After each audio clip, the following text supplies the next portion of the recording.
नमस्कार, आप सभी का स्वागत है अन्नदाता कार्यक्रम में। आपके साथ मैं हूं सोनाली सिंह। हमारे देश के किसान जन का पोषक है, वह श्रम का देवता है, अन्नदाता है। उसमें ही भारत की आत्मा निवास करती है। ऐसे ही किसानों की प्रगति के लिए हम खेती बाड़ी से जुड़ी हुई बहुत सी नई लाभकारी जानकारियां हर रोज सुबह लेकर आते हैं। तो चलिए कार्यक्रम शुरू करने से पहले देखते हैं क्या है आज के अन्नदाता में। वैज्ञानिक तकनीक से जीरा की बुआई करके ले अधिक पैदावार।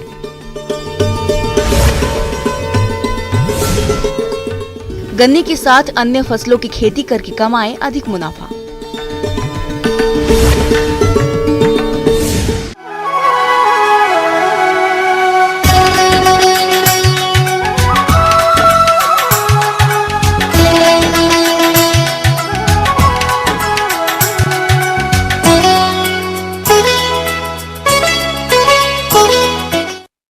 मसाला फसलों में जीरे का अपना एक महत्वपूर्ण स्थान है। कोई भी सब्जी बनानी हो या दाल या अन्य कोई डिश, सभी में जीरे का प्रयोग किया जाता है। बिना इसके सारे मसाले का स्वाद फीका सा लगता है। इसी कारण जीरे की मांग साल भर रहती है। तो जो किसान जीरे की खेती करने जा रहे हैं, वे इसके उन्नत किस्मों का चयन करके बुआई किस प्रकार से करें, चलिए इस बारे में जानकारी के लिए देखिए कार्यक्रम की ये विशेष प्रस्तुति। जीरा एक मसाला फसल है।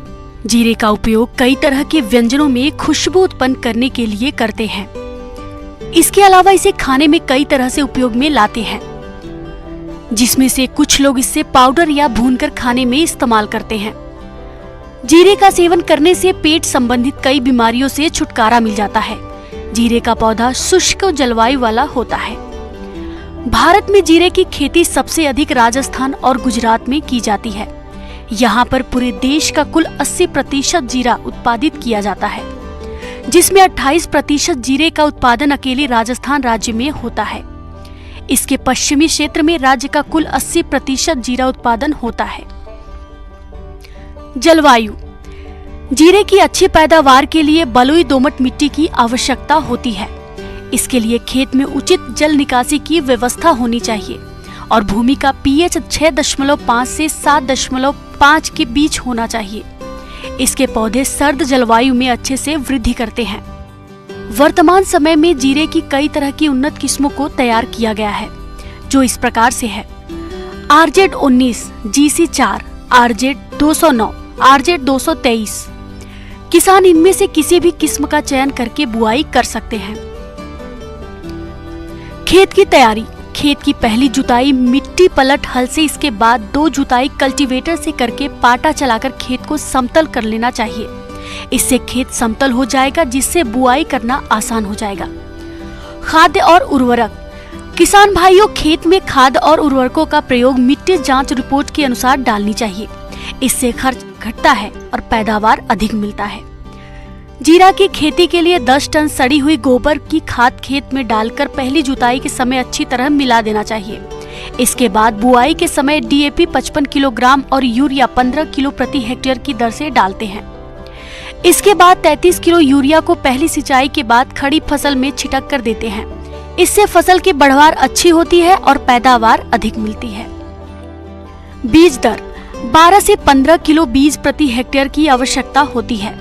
बीजों को खेत में बुआई से पूर्व कार्बेंडाजिम 2.5 ग्राम प्रति किलो बीज की दर से उपचारित करके बुआई करनी चाहिए। जीरा की बुआई। जीरे के बीजों की बुआई पंक्तियों में करना सबसे उपयुक्त होता है। इसके लिए सीड ड्रिल तकनीक का इस्तेमाल किया जाता है।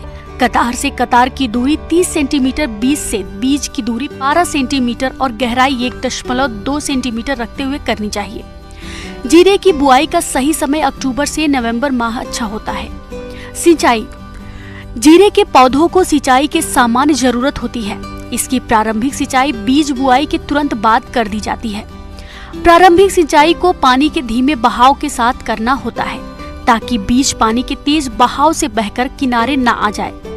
जीरे की खेती में इसके पौधों को अधिकतम 5 से 7 सिंचाई की आवश्यकता होती है। पहली सिंचाई के बाद बाकी की सिंचाई को 10 से 12 दिन के अंतराल में आवश्यकता अनुसार करना चाहिए। खरपतवार नियंत्रण। जीरे के खेत में खरपतवार नियंत्रण के लिए रासायनिक और प्राकृतिक दोनों ही विधियों का इस्तेमाल किया जाता है। रासायनिक विधि में जीरे में खरपतवार नियंत्रण करने के लिए बुआई के बाद 2 दिन के अंदर पेंडामेथालिन 3.3 लीटर दवा 600 लीटर पानी में घोल बनाकर छिड़काव करें। इसके बाद आवश्यकता अनुसार निराई करके फसल को खरपतवारों से मुक्त रखना चाहिए। फसल सुरक्षा। वैसे जीरे की फसल में कीट रोगों का प्रकोप कम होता है, इसके लिए किसान फसल की निगरानी करते रहे और कीट रोग का प्रकोप दिखाई देते ही सुरक्षा के उपायों को करें तो फसल खराब नहीं होगी और अच्छी पैदावार मिलेगी। कटाई। जीरे की उन्नत किस्में बीज बुआई के तकरीबन 100 से 120 दिन बाद पैदावार देने के लिए तैयार हो जाती है। जब इसके पौधों में लगे बीजों का रंग हल्का भूरा दिखाई देने लगे, उस दौरान पुष्प छत्रक को छांटकर एकत्रित कर खेत में ही सूखा लिया जाता है। इसके बाद सूखे हुए पुष्प छत्रक को मशीन द्वारा दानों को निकाल लिया जाता है। उन्नत किस्मों के आधार पर जीरे के 1 हेक्टेयर के खेत से लगभग 7 से 8 क्विंटल की पैदावार प्राप्त हो जाती है, जिसे बेचकर किसान अच्छा मुनाफा कमा सकते हैं। ब्रेक के बाद आप सभी दर्शकों का अन्नदाता में स्वागत है।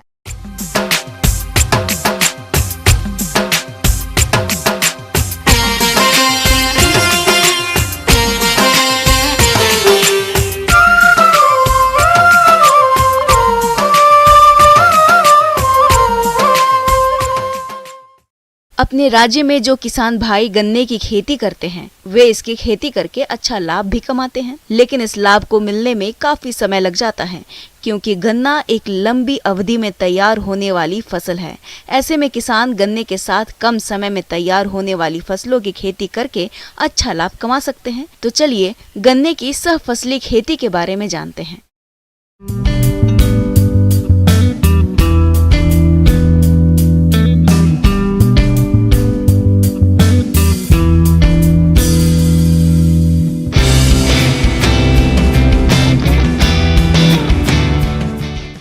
राम राम किसान भाइयों, आज हम गन्ना में सहफसली खेती के बारे में बात करने वाले हैं। गन्ना एक लंबी अवधि वाली फसल है। गन्ना सामान्यतः वसंत काल एवं शरद काल में उगाई जाती है। शरदकालीन गन्ना में धीमी वृद्धि होने के कारण एवं रिक्त स्थान होने के कारण खरपतवारों का आक्रमण बहुत ज्यादा हो जाता है, जिसके कारण गन्ना की उपज में काफी क्षति होती है। इस क्षति को कम करने के लिए गन्ना किसान सहफसली खेती को अपना सकते हैं। गन्ने के साथ सहफसली खेती करने से होने वाले लाभ की बात करें तो सहफसली खेती से प्रति इकाई क्षेत्रफल से अधिक उत्पादन प्राप्त कर आमदनी को बढ़ाया जा सकता है। इस फसल प्रणाली में गन्ने के साथ दलहनी फसलों को उगाकर मृदा स्वास्थ्य को सुधारा जा सकता है। सहफसली खेती में मृदा से नमी, पोषक तत्व, प्रकाश एवं खाली स्थान का समुचित उपयोग होता है। साथ ही फसल में श्रम, पूंजी, पानी, उर्वरक इत्यादि को बचाकर लागत को कम कर सकते हैं और इससे अतिरिक्त आमदनी को प्राप्त कर सकते हैं। अब मैं ये बताना चाहूँगी कि सहफसली खेती क्या है। 2 या 2 से अधिक फसलों को निश्चित कतारों में एक समय पर एक ही स्थान पर लगाना ही अंतर्वर्ती या सहफसली खेती है। शरद काल में वसंत काल की अपेक्षा सहफसली खेती कर सकते हैं। सहफसली खेती में चना, मसूर, धनिया, मंगरेला, आलू एवं अन्य दलहनी एवं तिलहनी फसल को हम शरद काल में ले सकते हैं। बसंत काल में सब्जी एवं कद्दू वर्गीय फसल ले सकते हैं। गन्ना एक लंबी अवधि की फसल है और इसकी प्रारंभिक वृद्धि धीमी गति से होती है। ऐसे में विभिन्न सब्जी वाली फसलें जैसे गोभी, भिंडी, लहसुन, प्याज, पत्ता गोभी, आलू आदि को लगाया जा सकता है। वहीं दलहनी फसलों में राजमा, मटर, चना, मसूर और तिलहनी फसलों में सरसों, तुरैया, राई, अलसी आदि फसलों को भी लगाया जा सकता है। ये फसलें कम अवधि में तैयार हो जाती है।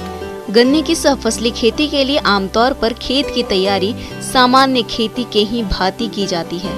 एक बार खेत की गहराई जुताई करके 2 से 3 बार कल्टीवेटर चलाकर खेत को समतल कर क्यारी बना लेना चाहिए और अंतिम जुताई के पूर्व 12 टन गोबर की खाद खेत में अच्छी तरह से मिला देना चाहिए।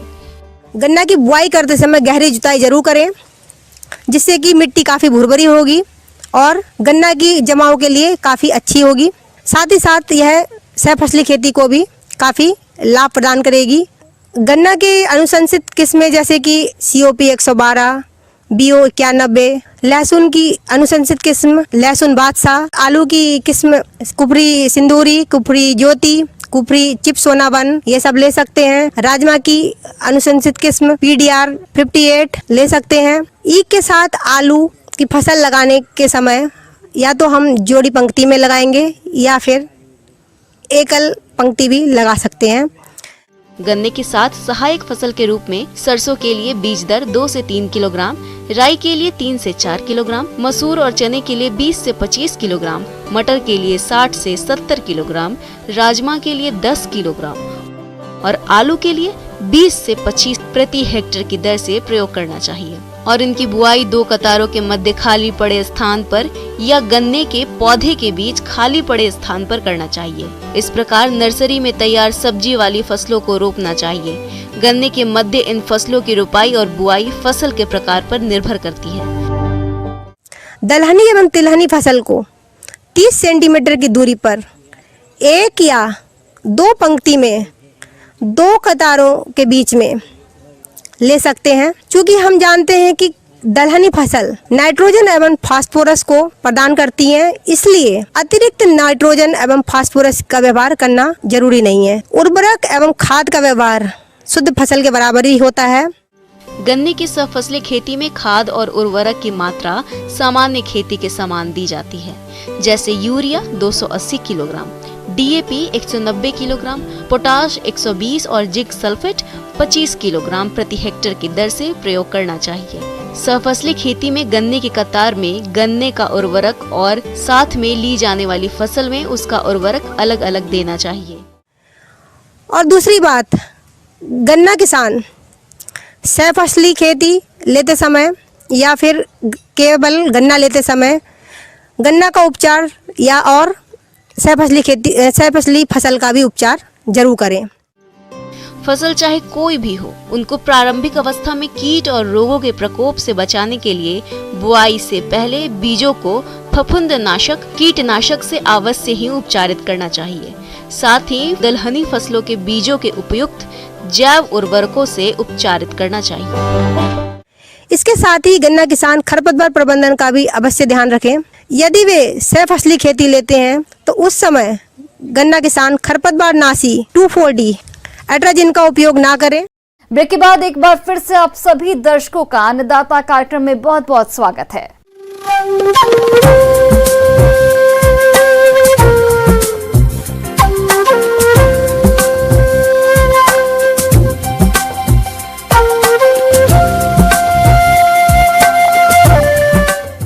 मौसम विभाग के रिपोर्ट पर साप्ताहिक कृषि सलाह इस प्रकार है।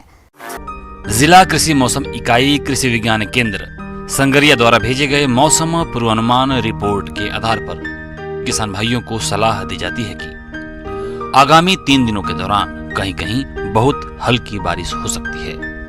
अधिकतम तापमान 29 डिग्री सेल्सियस और न्यूनतम तापमान 14 डिग्री सेल्सियस रहने का अनुमान है।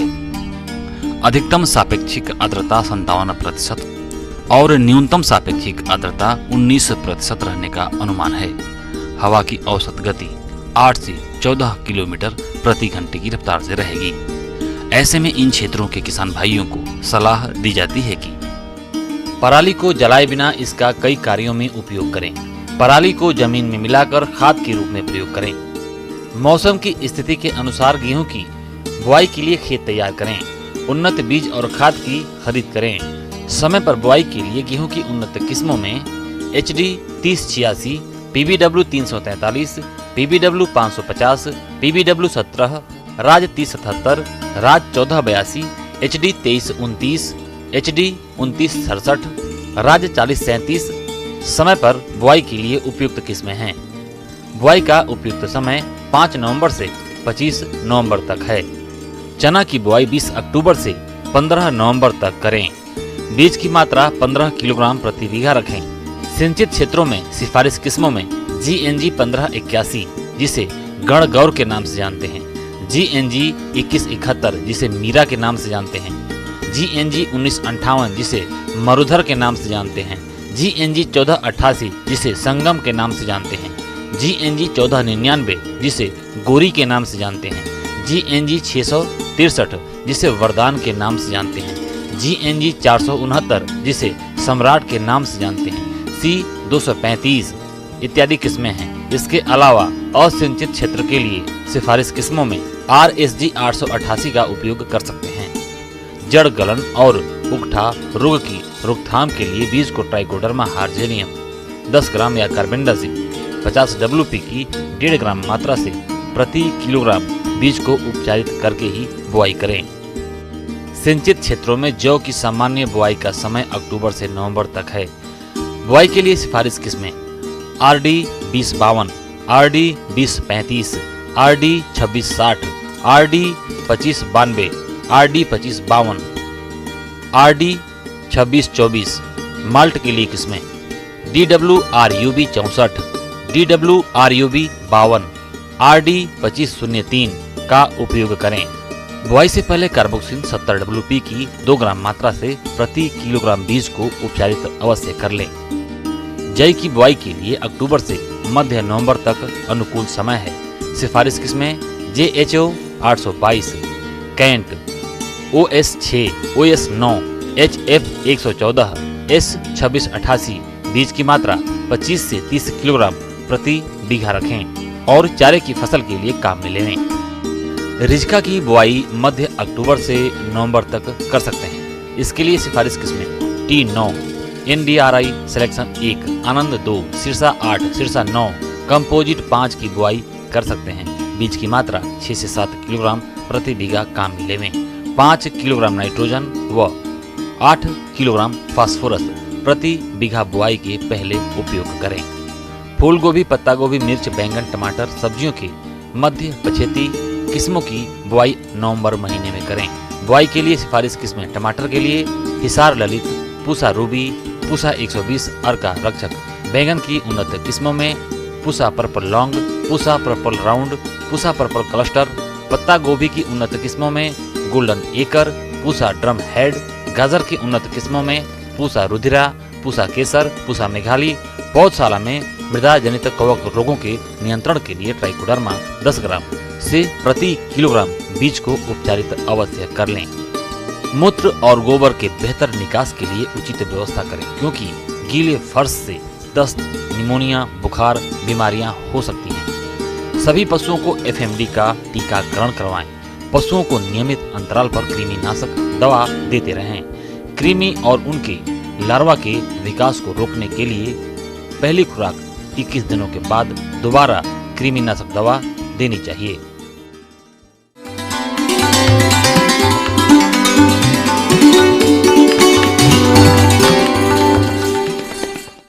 आइए जानते हैं अन्नदाता निःशुल्क फोन के माध्यम से पूछे गए समस्याओं का समाधान।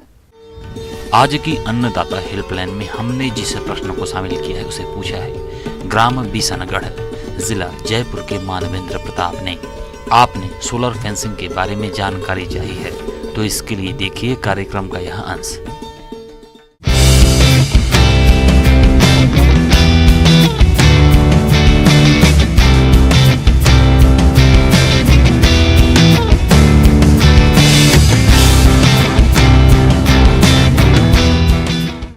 आजकल आप किसी भी क्षेत्र में चले जाए, पहाड़ी क्षेत्र में चले जाए, मैदानी क्षेत्र में चले जाए, ये जो आवारा पशु है, जंगली पशु है, इनकी जो तादाद है, इनका जो नंबर है बहुत ज़्यादा हो गया है और ये फसलों को इतना नुकसान करते हैं कि कई बार फसल बीजने के बाद कई बार किसान को बीज की मात्रा के बराबर भी फसल उपलब्ध नहीं हो पाती है।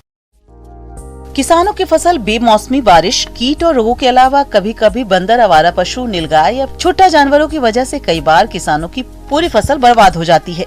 इसके लिए किसान कई तरह के उपाय भी अपनाते हैं, लेकिन कभी कभी यह उपाय पूरी तरह से कारगर साबित नहीं हो पाते हैं। ऐसे में किसानों के लिए फसल सुरक्षा कवच एक वरदान साबित हुआ है, solar fencing system. Solar fencing भी एक टेक्निक है जिसके माध्यम से किसान अपनी फसल को बचा सकते हैं।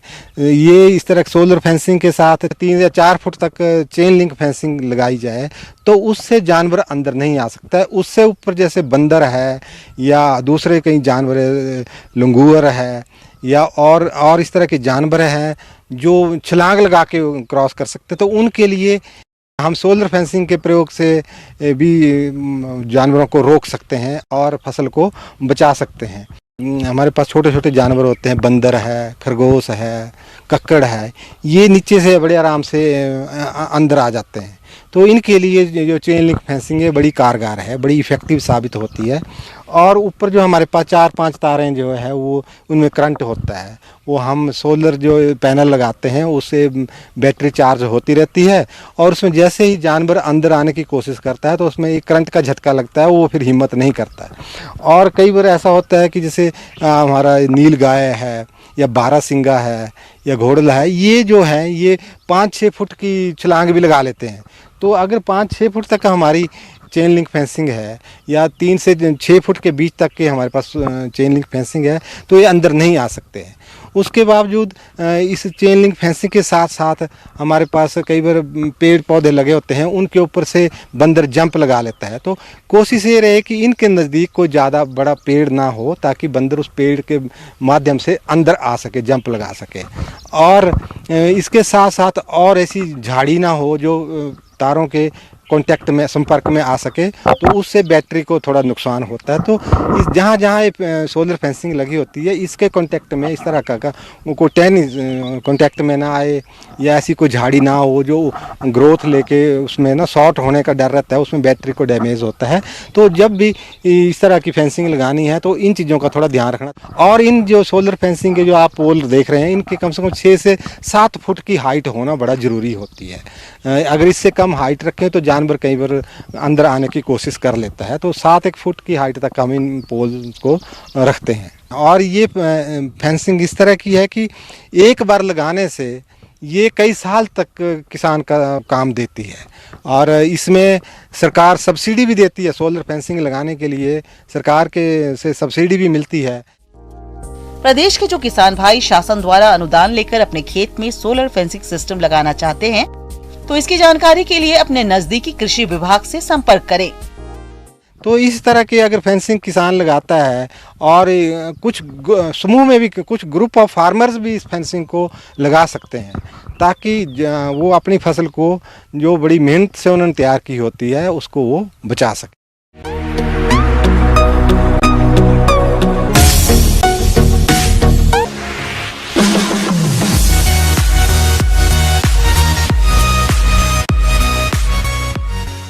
एक नजर डालते हैं राज्य के कुछ मंडियों के प्रमुख फसलों के बाजार भाव पर।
किसान भाइयों, कृषि संबंधित समस्या या सुझावों के लिए आप हमें इस पते पर संपर्क कर सकते हैं।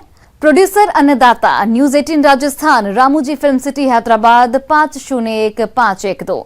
साथ ही आप हमें ईमेल भी कर सकते हैं। हमारा ईमेल आईडी है p18annadattarajasthan@news18.com। इसके अतिरिक्त आप हमें निःशुल्क हेल्पलाइन नंबर 18008892 पर सोमवार से शनिवार सुबह 10 से शाम 4 बजे के बीच संपर्क कर सकते हैं। अब समय हो रहा है आपसे विदा लेने का। कल फिर से आपसे मुलाकात होगी कृषि से जुड़ी महत्वपूर्ण जानकारियों के साथ। नमस्कार।